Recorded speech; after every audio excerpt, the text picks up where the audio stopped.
Hello everyone, how are you all? Today I'm here with a new lecture of class 12th chemistry unit number 6, that is general principles and processes of isolation of elements. So basically what we are going to deal in this unit is what are the different techniques, what are the different process that are used in isolation of elements, or I should say in separation of elements. Firstly, let's know the meaning of these two terms. First is minerals. So, how do we define minerals? Minerals, they are naturally occurring chemical substance in earth crust and are obtained through mining. मतलब हर वो चीज़ जो हमें अर्थ के crust से मिलती है, जिसे हम माइनिंग की मदद से ऑब्टेन कर सकते हैं, उसे हम मिनरल्स कहते हैं. Then next is ore. Ore are defined as minerals from which metals are extracted profitably and easily. मतलब ओर्स जो है वो भी मिनरल्स ही है, बट ऐसे मिनरल्स जिनमें से हम मेटल्स को एक्सट्रैक्ट कर सकते हैं ज़्यादा इजीली और ज़्यादा प्रॉफिटेबली, मतलब ज़्यादा चीपली ना. हम जानते हैं दैट हमारे दादा परदादा पूर्वज सदियों से सालों से यूज़ करते आ रहे हैं इन मेटल्स को. These are the seven metals of antiquity, that is gold, copper, silver, iron, lead, mercury. Let's talk about the occurrence of metal. जब occurrence की बात करते हैं तो ऐसा नहीं है कि नेचर में हर वो एलिमेंट हमारे कन्वीनियंस के हिसाब से ही प्रेजेंट हो. मतलब देर आर फ्यू एलिमेंट्स जो फ्री स्टेट में अवेलेबल होते हैं, जैसे कार्बन हो गया, सल्फ़र हो गया, नोबल गैसेस हो गई. ये जो है ये सारे अवेलेबल है फ्री स्टेट में. बट ऐसे भी बहुत सारे एलिमेंट्स हैं जो कि कंबाइंड फॉर्म में पाए जाते हैं अर्थ के क्रस्ट में. तो ये जो सारे एलिमेंट्स होते हैं, इनका जो प्रपोर्शन होता है, जो इनकी क्वांटिटी होती है, ये वेरी करती है. ऐसा नहीं है कि सभी एक ही एक प्रपोर्शन में रहेंगे, कुछ कम कुछ ज़्यादा वैसे अबेंडेंस में पाए जाते हैं. So the first most abundant element जो है that we all know, that is oxygen. Second most abundant element जो होता है that is silicon. And third most abundant element जो होता है that is aluminium.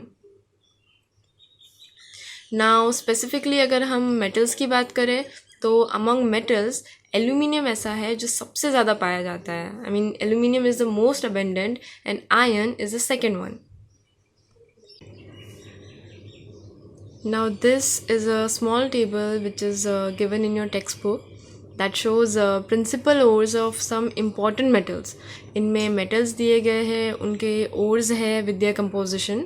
The very first metal जो है that is aluminium, जिसका ore है bauxite. अब bauxite जो होता है that is the principal ore of aluminium. Bauxite को कई जगहों पे यूज़ करते हैं, चाहे वो स्टील इंडस्ट्रीज़ हो या पेट्रोल के लिए हो या पेपर इंडस्ट्रीज़ हो. नेक्स्ट जो और है एल्यूमिनियम का दैट इज़ कियोलिनाइट. कियोलिनाइट जो होता है वो क्ले के फॉर्म में होता है, इसलिए इसे पॉटरीज हो गया, सेरामिक हो गया, उन चीज़ों के लिए यूज़ करते हैं. Next metal is iron. Iron का जो फर्स्ट ओर है दैट इज़ हेमेटाइट. हेमेटाइट जो होता है it is very much red in colour, बहुत अच्छा रेड कलर होता है इसका. इस चीज़ की वजह से इसे पिगमेंट्स बनाने के लिए यूज़ करते हैं. उसके बाद जो नेक्स्ट ओर है दैट इज़ मैग्नेटाइट. मैग्नेटाइट जो है ये उन जगहों पे यूज़ होता है, ऐसे डिवाइसेस में यूज़ होता है जहाँ पे हमें मैग्नेट की ज़रूरत पड़ती है, चाहे वो टेलीविज़न हो गया या कंप्यूटर हो गया या फिर मोबाइल फ़ोन्स हो गए, उन चीज़ों के लिए यूज़ करते हैं. Next is siderite. साइडराइट जो है that is used for some brownish pigments, क्योंकि उसका कलर ऐसा होता है. फिर आता है आयरन पायराइट्स. आयरन पायराइड्स जो है they are use for the manufacturing of few chemicals such as sulphuric acid, जैसे H2SO4, then sulphur dioxide SO2, उन चीज़ों के लिए यूज़ होता है. Next metal is copper. Copper का जो फर्स्ट ओर है दैट इज़ कॉपर पायराइट्स.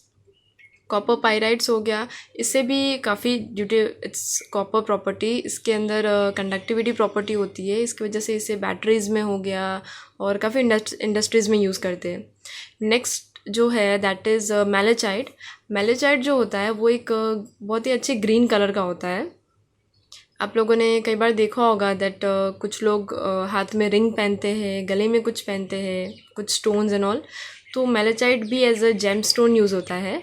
ऐसा मानते हैं कि ये जो स्टोन है इसमें हीलिंग प्रॉपर्टी होती है, हीलिंग पावर होता है, तो इसे पहनने से बॉडी हील होती है, इसलिए काफ़ी लोग इसे जेम स्टोन के तौर पे भी यूज़ करते हैं।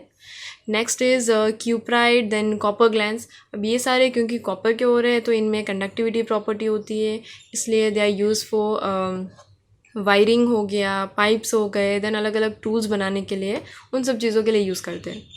Next metal is zinc. Zinc का जो फर्स्ट ओर है दैट इज़ जिंक ब्लेंड और स्फेलराइट। इस ओर को काफ़ी बैटरीज हो गया और काफ़ी पेपर इंडस्ट्रीज़ के यूज़ में भी आता है ये। नेक्स्ट जो ओर है वो है calamine.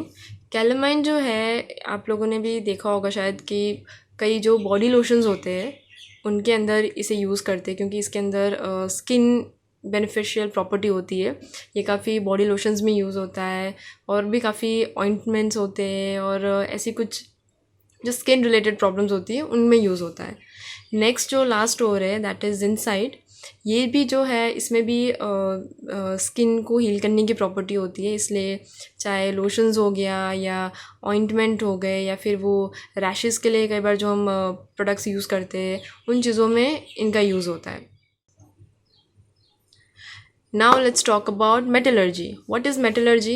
The entire scientific and technological process of isolation of metal from its ore.